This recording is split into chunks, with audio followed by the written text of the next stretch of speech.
Setelah kita tahu ilmu agama, agar termotivasi bahwa kita ini harus terus-menerus memperbaiki diri adalah adanya satu feel rasa bahwa kita harus bertobat kepada Allah Subhanahu wa taala. Kalau kita nggak mau bertobat hadirin, maka ibadah kita suatu saat nanti akan menjadi sesuatu ibadah pada titik di mana ketika merasa bosan. Ternyata dalam satu hari antara dosa dengan pahala yang kita kerjakan lebih banyak dosanya, sehingga kita termotivasi untuk terus-menerus bertaubat. Lolos ini Pak, dalam perjalanan untuk mempertahankan ketaatan nggak semudah itu. Ada tahapan hambatan dan rintangan. Tahapan godaan dan rintangannya apa?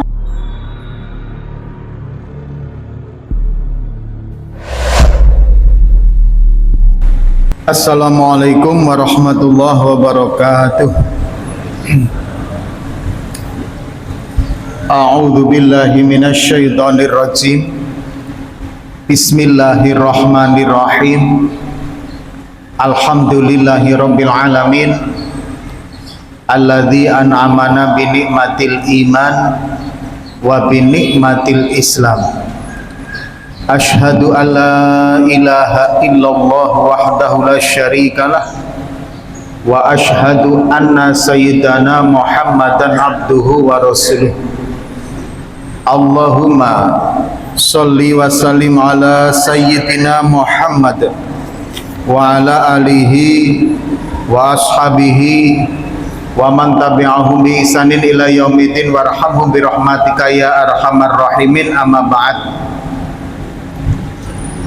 Yang kami muliakan para alim, para ulama, para imam, para guru kita semua, hadirin dalam khasanah adab itu ada yang namanya birrul walidain, ada yang namanya birrus suyuh.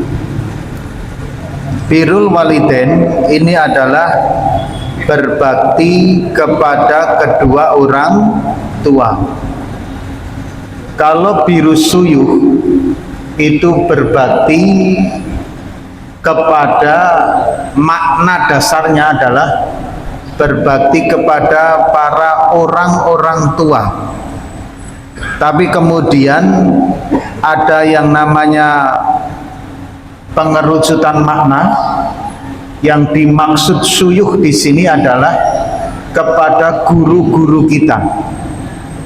Makanya hadirin, kalau kita ingin mempunyai ilmu yang bermanfaat, jangan lupa untuk birrus suyuh, berbakti kepada para guru-guru kita.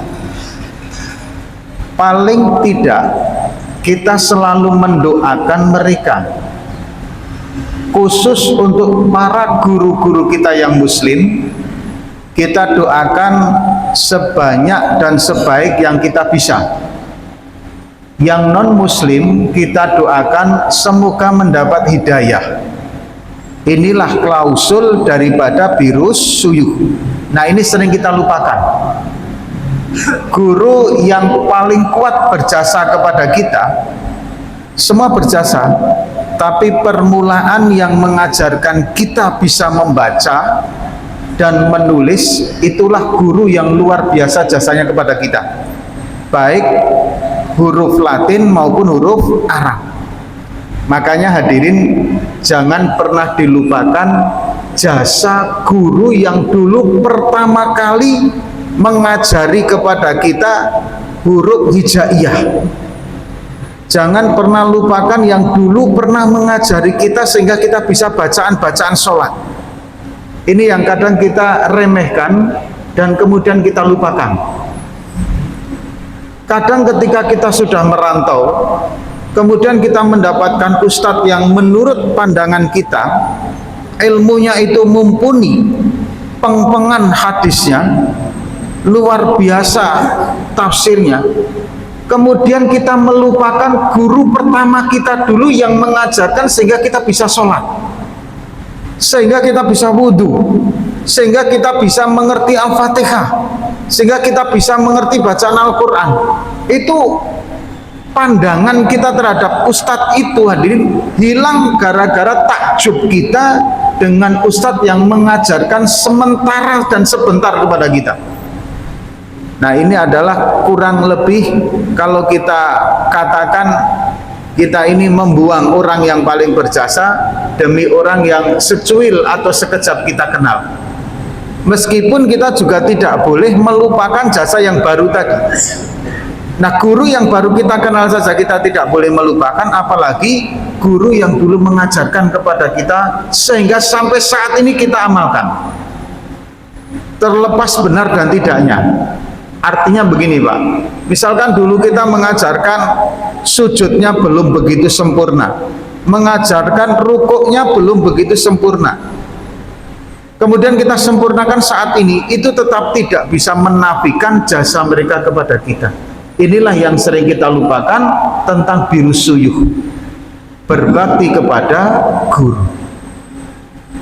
Bahkan kadang kita mohon maaf dengan guru yang mengajarkan kepada kita, meskipun itu satu huruf, kadang kita sudah main perintah ketika tatkala kita mendapatkan kedudukan yang lebih tinggi daripada guru kita. Ini yang luar biasa, adab yang perlu kita perbaiki dan perlu kita perhatikan. Makanya hadirin, setiap pembukaan pengajian kami pasti saya sampaikan, yang kita muliakan guru-guru kita, baik guru SD, guru ngaji, semua guru yang telah mendidik rohaniah kita. Kita doakan semoga beliau-beliau selalu dimuliakan oleh Allah Subhanahu wa taala dunia akhirat. Amin ya rabbal alamin. Saya masih ingat hadirin cerita seorang kiai yang mempunyai orang tua, sementara orang tuanya itu awam. Jadi kata dia bercerita nih, anak kiai yang sudah jadi kiai ini, dia cerita, dulu saya punya orang tua, bapak saya ini orang awam, umum, nggak pandai ngajar ngaji, nggak pandai ngaji, apalagi hafal Al-Quran jauh dari kata-kata ngerti atau ngerti pinter agama. Tapi takzimnya kepada kiai kampung yang ngajarin saya itu luar biasa. Jangankan kepada kiainya, jadi saya dititipkan, kata kiai tadi, kepada kiai kampung. Setiap ayah saya itu panen sawah itu Pak, kata beliau, kemudian beliau jemur padinya, ada dulu diambilkan untuk kiainya dulu, anggap itu zakatnya, mungkin seperti itu Pak. Kemudian suatu saat dia melihat dua anak kiai ini lagi berjalan pulang. Nah, bapak kiai itu lagi pakai sepeda ontel. Saya, kata dia, cerita, diturunkan dulu, disuruh nunggu, rela bapak saya itu ngambil anak kiai itu, diantarkan pulang baru menjemput saya.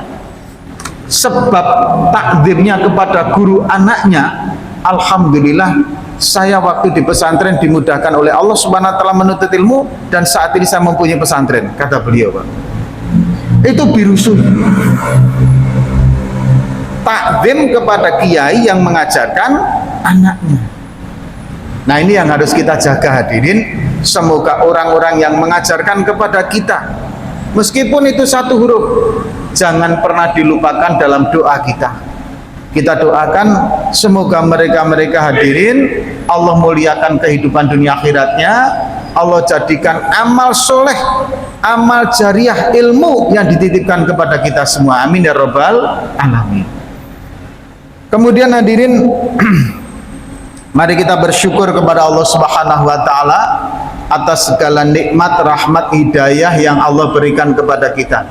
Atas nikmat-nikmat tersebut, mari kita memuji kepada Allah dengan mengucapkan alhamdulillahirabbil alamin. Salam dan sholawat mari kita haturkan kepada junjungan kita Nabi Agung Muhammad sallallahu alaihi wasallam. Allahumma sholli ala sayyidina Muhammad wa ala ali sayyidina Muhammad.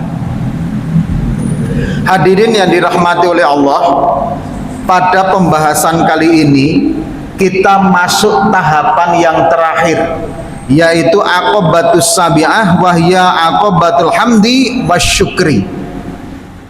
Tahapan di mana kita hadirkan dalam diri kita, dalam karakter kita, dalam perilaku kita, pikiran kita, rasa kita, untuk selalu bersyukur dan memuji kepada Allah. Ini nanti kita kasih kuat, Pak, kandungannya antara perbedaan syukur dan pujian. Nah, hadirin yang dirahmati oleh Allah Subhanahu wa Ta'ala, ini tahapan yang terakhir, dan ternyata tahapan ini merupakan puncak dari perjalanan panjang spiritual kita ketika kita mengolah rasa. Kuncinya ini hadirin adalah disyukur dan memuji kepada Allah. Ini kuncinya di sini, Pak. Kita dulu hadirin mengingatkan kembali dari awal untuk membangun karakter, membangun perilaku, membangun rasa yang bisa dekat terus dengan Allah Subhanahu wa Ta'ala, taat terus dengan Allah Subhanahu wa Ta'ala, wajib dimulai dari tahapan ilmu agar kita benar ibadahnya. Dan kebenaran dalam mengamalkan agama berdasarkan ilmunya, bukan berdasarkan argumen pribadi. Karena kalau sudah menurut argumen pribadi, nanti kebenarannya hadirin yang dirahmati oleh Allah akan beda-beda. Karena kecenderungan logika itu akan selalu merasa bahwa sudut pandang dirinya yang paling benar. Itu kita mempunyai argumen, pemikiran, persepsi yang sama, Pak, bahwa pikiran kita yang paling benar. Maka ketika didasarkan itu, kebenaran akan menjadi milik pribadi masing-masing. Standarnya tidak ada.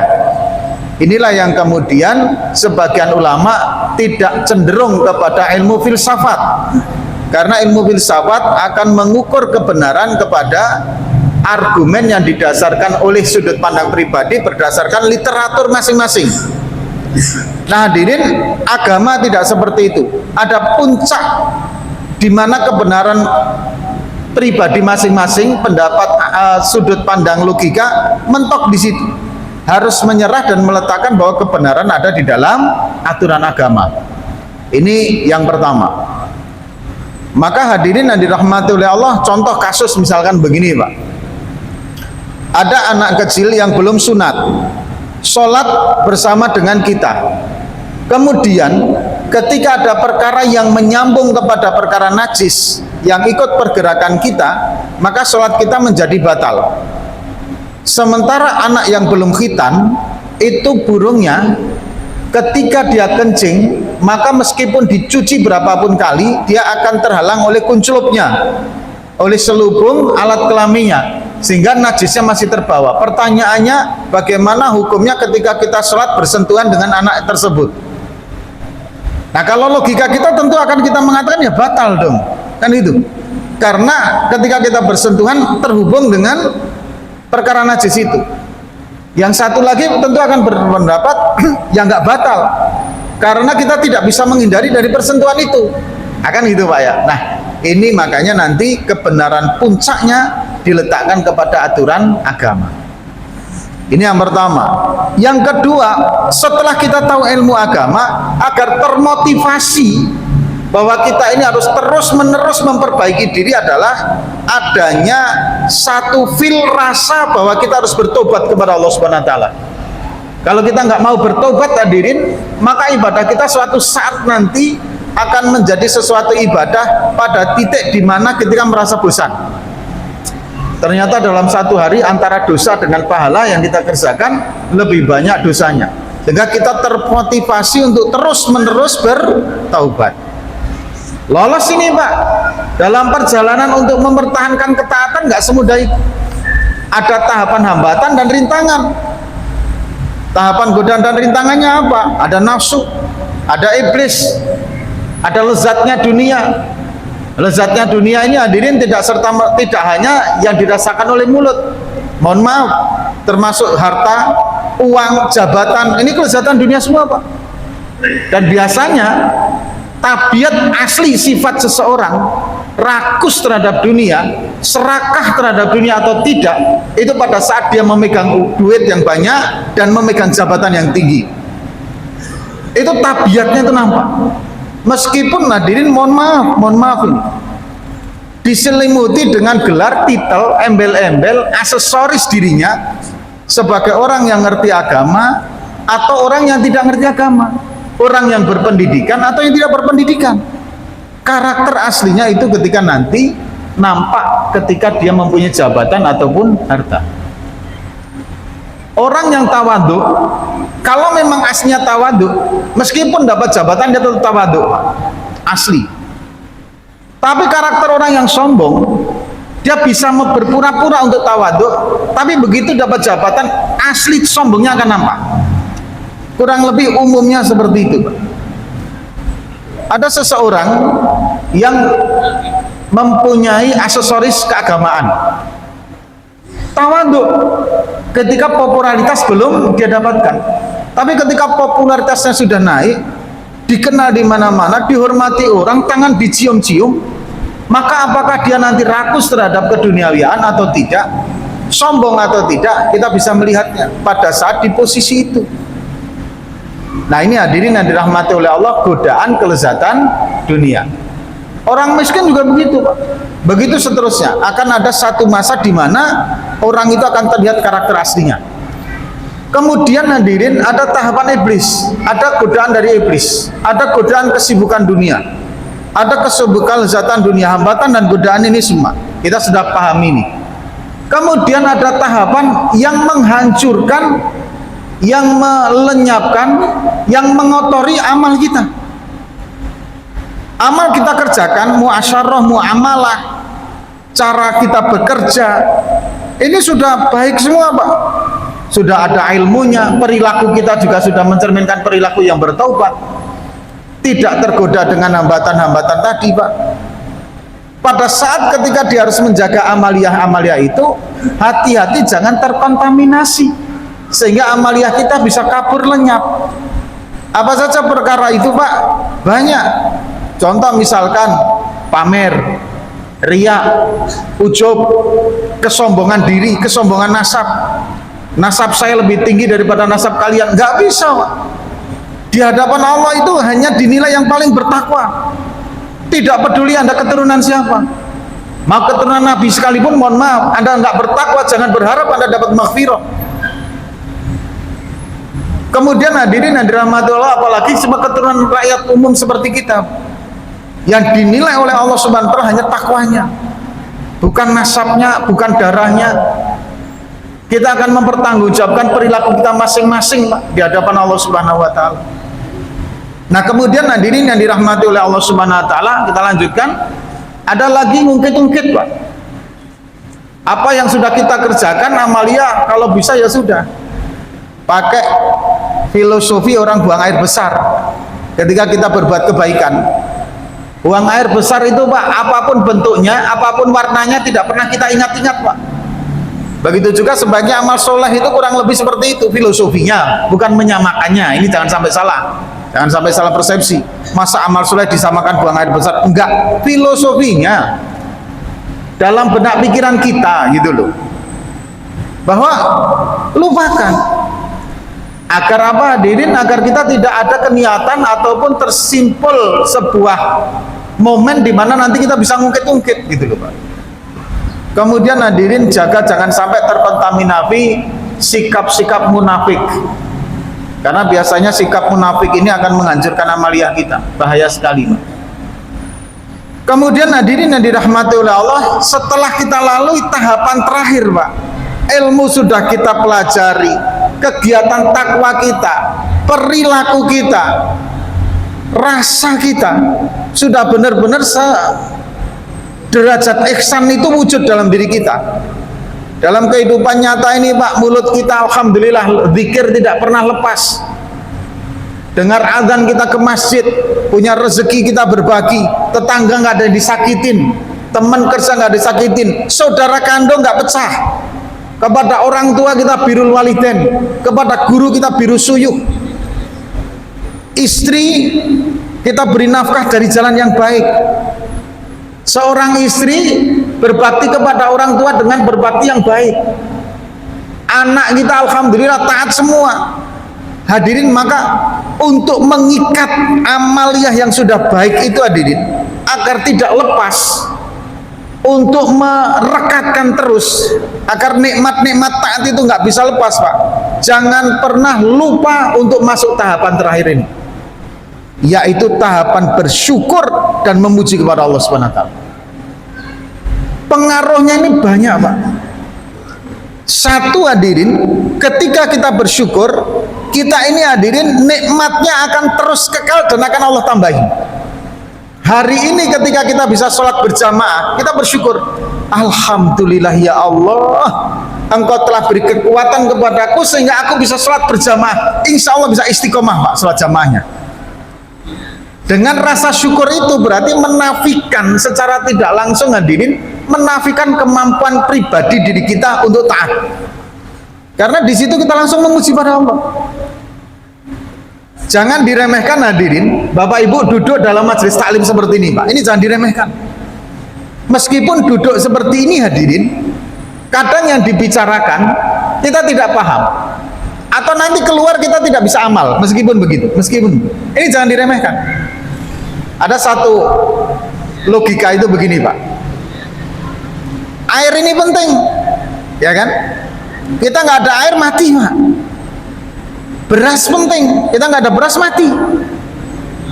Tapi mengupayakan agar air ini terus ada jauh lebih penting daripada air ini. Mengupayakan agar beras itu tetap ada jauh lebih penting daripada beras itu sendiri. Konsepnya kan begitu, Pak. Karena kalau tidak diupayakan, suatu saat air akan habis. Beras tidak diupayakan, suatu saat beras habis.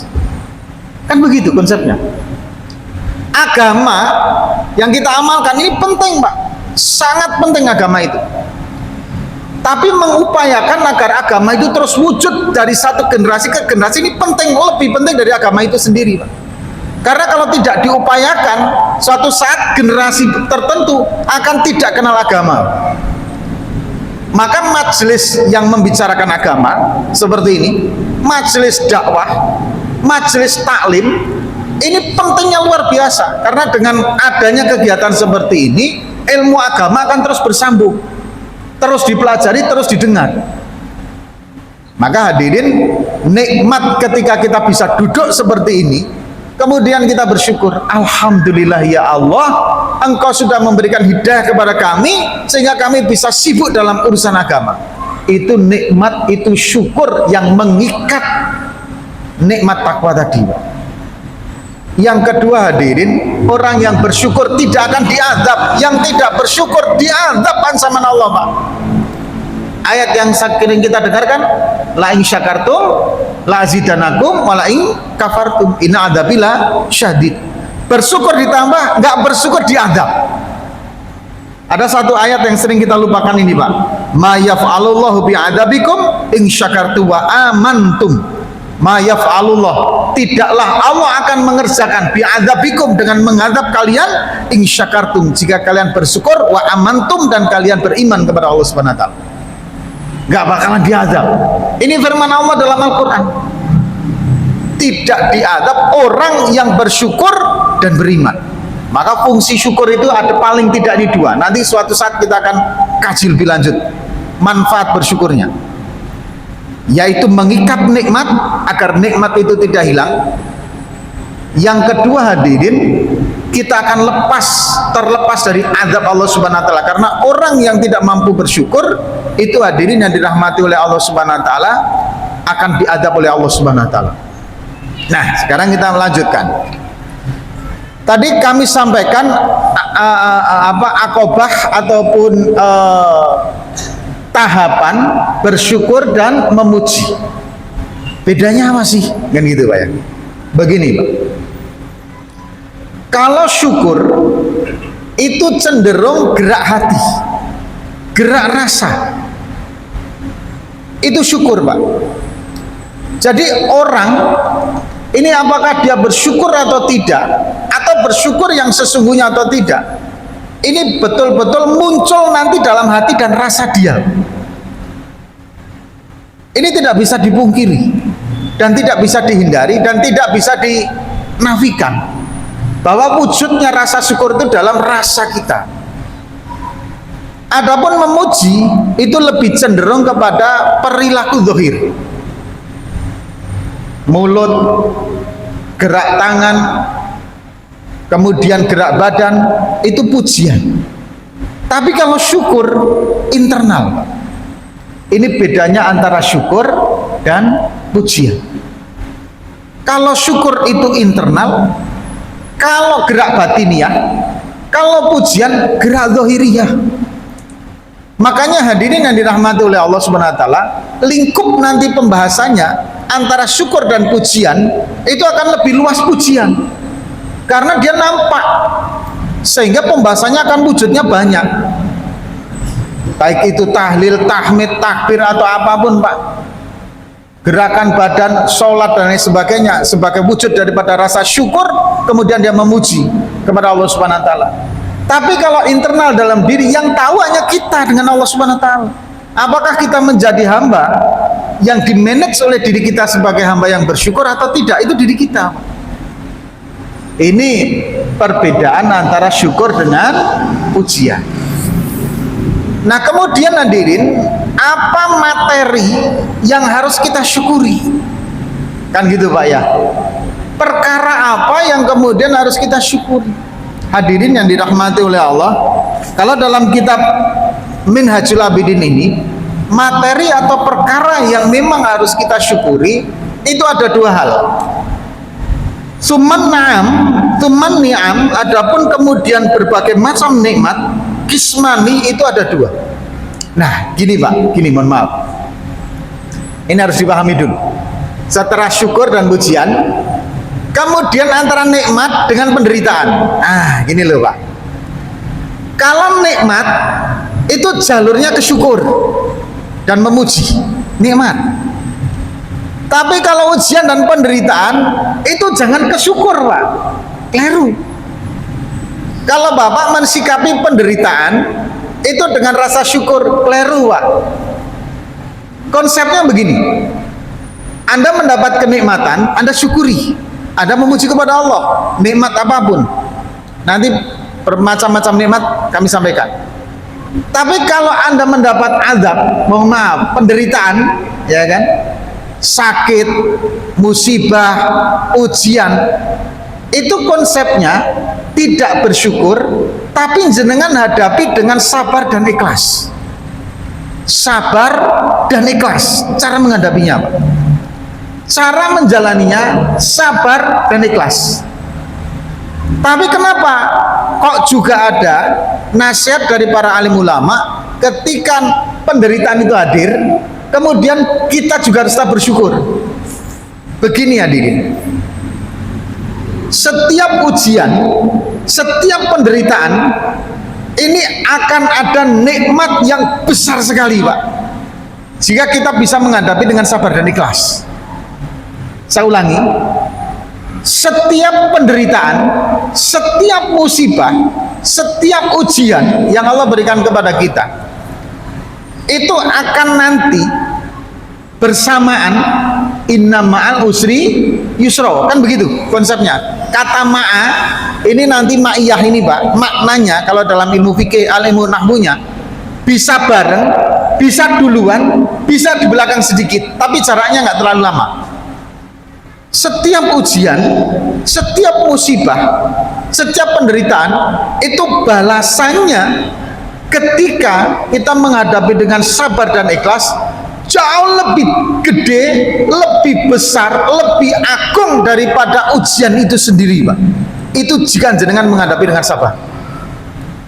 Contoh Pak, rumah yang kebakaran, insya Allah Pak, kalau dia sabar, dia ikhlas, insya Allah akan diganti oleh Allah, dibangun lagi dengan rumah yang lebih bagus lagi Pak daripada sebelumnya. Tapi konsepnya sabar dan ikhlas menjalaninya. Tapi jenengan jangan suudon. Nah ini Pak, iblis ini kadang repot juga. Kalau ada temen jenengan yang dia kebakaran rumahnya, kemudian setelah dia terbakar rumahnya kok belum jadi yang lebih bagus, Anda nggak boleh suudzon, pasti dia menjalaninya nggak sabar dengan ikhlas. Jangan begitu juga, ya kan? Karena mungkin Allah menginginkan lebih lagi nikmat yang akan gede yang akan tidak dapatkan. Termasuk Pak, termasuk mohon maaf, penderitaan ini kan macam-macam. Ada yang datang, memang Allah mendatangkan seperti itu. Ada yang didatangkan lewat kezoliman yang dilakukan orang lain kepada kita, Pak. Ujian itu macam-macam. Ada dalam diri kita, sakit. Ada datang dari alam, Allah datangkan banjir, musibah, bencana alam. Tapi ada ujian, penderitaan yang Allah datangkan lewat kezoliman orang lain yang berbuat dolim kepada kita, Pak. Tadi, Pak, konsepnya sabar dan ikhlas. Anda jalani dengan sabar, Anda jalani dengan ikhlas, maka harus nanti jenengan mesti bersyukur dengan nikmat yang Allah berikan kepada Anda, Pak, yang lebih besar, Pak. Dan itu besar sekali. Yakin di situ, Pak. Karena janji Allah itu lebih hak daripada terbitnya matahari dari timur. Lebih hak itu, Pak, janji Allah. Misalkan lagi, Pak, mohon maaf, yang saat ini diuji dengan pasangan yang selingkuh, ya kan gitu, Pak. Misalkan istri mengkhianati Anda, kemudian cerai, jalani dengan sabar, hati sakit, yakin suatu saat Allah akan mengganti jodoh Anda dengan yang lebih baik lagi, Pak. Amin ya robbal alamin. Suami begitu juga, Bu, mohon maaf, zina itu kalau dilakukan oleh orang yang sudah beristri atau bersuami, nggak peduli laki-laki, nggak peduli perempuan, namanya zina muhson, haram, Pak. Azabnya lebih besar, Pak, daripada zina yang dilakukan oleh orang yang belum berkeluarga. Bukan berarti saya mendorong anak-anak yang belum berkeluarga untuk berzina, tidak, Pak. Azabnya besar juga, tapi ini lebih-lebih lagi, Pak. Begini hadirin, bagaimana perasaan Bapak kalau melihat begini, Bapak melihat ada orang sudah miskin, sombong, kira-kira Bapak, reaksi Bapak gimana? Anda melihat apakah itu teman atau tetangga atau saudara atau siapa saja, udah miskin, sombong, Masya Allah, Pak, tentu simpati jenengan hilang sama sekali, Pak. Begitu juga dengan usia, sudahlah tua masih mau berzina, naudzubillah min dzalik. Kira-kira Allah Subhanahu wa taala menegurnya akan apa, Pak? Kan begitu. Makanya zina muhson itu konsekuensinya lebih dahsyat daripada zina biasa. Dan jangan pernah punya persepsi kalau perempuan yang selingkuh berzina itu memang betul-betul sangat-sangat tercela. Kemudian kalau laki-laki nggak apa-apa, jangan punya persepsi seperti itu, Pak. Sama-sama berzina, laki-laki juga sangat tercela, perempuan juga sangat tercela, sama, Pak. Yang dibolehkan dalam Islam itu bukan kemudian berzina, menikah lagi, Pak. Masya Allah. Kalau Bapak kepengen lagi, rundingan dengan istri, poligami, ya kan itu. Nanti paling istri zaman menjawab dengan menangis, syaratnya cuma dua, Mas. Satu adil, dua langkai mayat saya, Mas. Nah, ya, kalau sudah gitu berarti nggak bisa itu, ya kan, mentok itu, ya kan. Nah, hadirin dan ibu-ibu, mohon maaf, jangan sampai punya persepsi lebih baik berzina daripada menikah lagi, Pak Ustaz. Oh, jangan. Ibu menjerumuskan istri suami ibu ke neraka. Anggap aja nanti kalau suami poligami ada yang membantu urusan dapur, urusan rumah, kan begitu malah enak, Ibu, kan itu. Pak Ustadz ini pengen pula berarti Pak Ustadz, ya gitu kan, repot saya, Pak, ya. Enggak, Bu, enggak seperti itu konsepnya. Lanjut. Nah, jadi ketika muncul penderitaan, muncul ujian, itu hadirin menghadapinya dengan sabar dan ikhlas. Yang disyukuri, jenengan harus bersyukur mulai sejak adanya ujian ini. Karena jenengan meyakini ini kan pasti akan ada nikmat yang lebih besar lagi ketika saya bersyukur ini. Bisa nggak memanainya? Contoh begini, Pak, contoh begini. Gini, Anda mancing, ya kan, ini yang hobi mancing. Ada, saya dikasih tahu orang, tapi nggak tahu benarnya atau tidak, saya nggak tahu. Ketika ada jenis ikan itu muncul, maka nanti di belakangnya pasti ada ikan-ikan besar yang berbaris, yang berbondong-bondong akan muncul ke situ, Pak. Benar dan tidak saya nggak tahu, ini ahli memancing saya cerita kepada saya. Waktu itu saya mancing dapat ikan jenis itu, di WA, Pak Ustadz tunggu Pak Ustadz, tetap di situ aja. Ini kalau sudah ikan itu muncul, biasanya nih Pak, ikan yang lebih gede-gede akan muncul di situ Pak Ustadz. Jenisnya ini. Karena memang dia ahli mancing Pak. Ya saya nggak tahu Pak. Ya kan? Biasanya, berarti kan nggak pasti toh. Bisa ya, bisa tidak. Karena biasanya saja. Nah jenengan mancing Pak, dapat ikan itu, ikannya agak gede Pak, segini ini. Putus tali pancingnya Pak. Jenengan menyesal nggak? Tentu menyesal. Aduh, kok putus ya? Tapi begitu melihat ikan itu, yang menurut jenengan biasanya setelah ikan itu akan ada gerombolan ikan yang gede-gede yang akan muncul ke situ. Di saat jenengan lepas pancing, Anda akan berkata, aduh. Tapi sisi kemudian jangan alhamdulillah, sebentar lagi akan datang ikan-ikan yang lebih besar lagi. Anda langsung pasang kail, Anda lempar lagi. Anda sabar dan ikhlas ketika itu lepas, dan ternyata betul sesaat kemudian ikan-ikan besar itu akan muncul. Saat lepas saja jangan sudah bilang alhamdulillah loh Pak, saat lepas saja. Apalagi nanti Anda dapat ikan yang gede tadi. Itu padahal adat biasa, belum pasti. Janji Allah pasti. Ketika jenengan mendapatkan musibah, ini tanda saya akan dapat nikmat yang lebih gede ini. Maka jenengan ketika punya feel seperti itu, rasa seperti itu, apapun musibah yang menimpa Anda, jenengan menjalannya dengan sabar, ikhlas, syukur Pak. Syukurnya karena sebentar lagi akan dapat nikmat. Sabar ikhlasnya, jenengan menjalani dengan kebahagiaan, saya akan dapat nikmat yang lebih gede kok setelah ini. Coba kalau jenengan sudah bisa menghadirkan rasa seperti itu dalam diri jenengan Pak, kira-kira nikmat kebenaran iman, nikmat taat sudah bisa mulai dirasakan belum Pak? Saya yakin jenengan bisa mulai merasakan Pak. Itulah kenapa di awal saya sampaikan, kunci pokoknya itu justru dari bersyukur. Kunci pokoknya, karena membentuk karakter seperti ini nggak mudah. Memberikan satu keterangan sudut pandang sehingga sudut pandang kita benar ini nggak mudah. Sama dengan jenengan waktu nanam padi Pak, nanam jagung, pas nyangkul hujan lebat, pas nanam benih baru dapat separuh hujan lebat, jenengan kehujanan, Anda akan beralih berteduh sambil berkata alhamdulillah ya Allah hujan, padahal jenengan basah kuyup Pak. Dan jenengan akan nunggu hujan itu reda dengan sabar ikhlas Pak.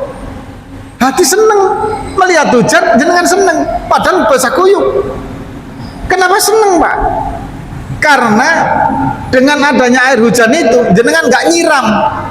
Dan biasanya air hujan itu akan menyuburkan tanaman Pak. Beda Pak, siraman tanam yang kita cor dengan hujan itu beda sekali. Maka ketika jenengan meskipun kehujanan, kedinginan, basah kuyup, Anda akan terbahagia Pak, dengan basah kuyup jenengan. Karena merasakan bahwa sebentar lagi nikmat dengan adanya hujan itu akan Anda dapatkan. Konsepnya kurang lebih seperti ini. Apalagi kalau didolimi orang Pak, jenengan difitnah orang, didolimi orang, Anda langsung yakin sebentar lagi ini akan datang nikmat yang lebih besar untuk saya. Wah kalau sudah begitu Pak, apalagi yang mau didustakan. Anda nggak mungkin menghindar dari zakat Pak. Penghasilan sekian saya harus keluarkan. Memang nampaknya itu berkurang harta saya, tapi Allah sudah berjanji kok, kalau zakat saya tunaikan akan berkembang duit saya, akan bersih duit saya, akan berkah harta saya. Karena mana zakat itu ya berkembang, ya bersih, dan itu janji Allah.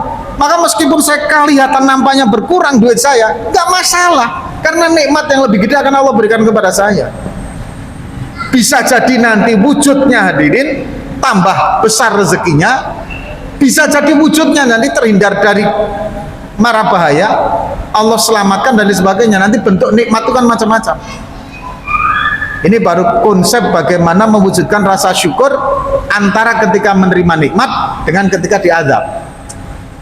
Nah ini harus dipahami dari awal. Kalau sudah seperti itu Pak, nggak bakalan kita mengeluh dalam taat. Dengan Pak jualan pas rame-ramenya ini Pak, Ini kalau sudah tingkatan tertentu Pak, jujur saya pun belum sampai di situ Pak. Ini hanya cerita aja ya kan, untuk menyemangati saya, menyemangati jenengan gitu. Anda jualan, lagi rame-ramenya Pak, azan berkumandang Pak. Kalau kita sudah bisa merasakan syukur itu Pak, kalau saya tinggalkan ini, tentu layanan saya akan dikomplain pelanggan. Saya akan dikomplain, saya kemudian boleh jadi pelanggan saya akan hilang.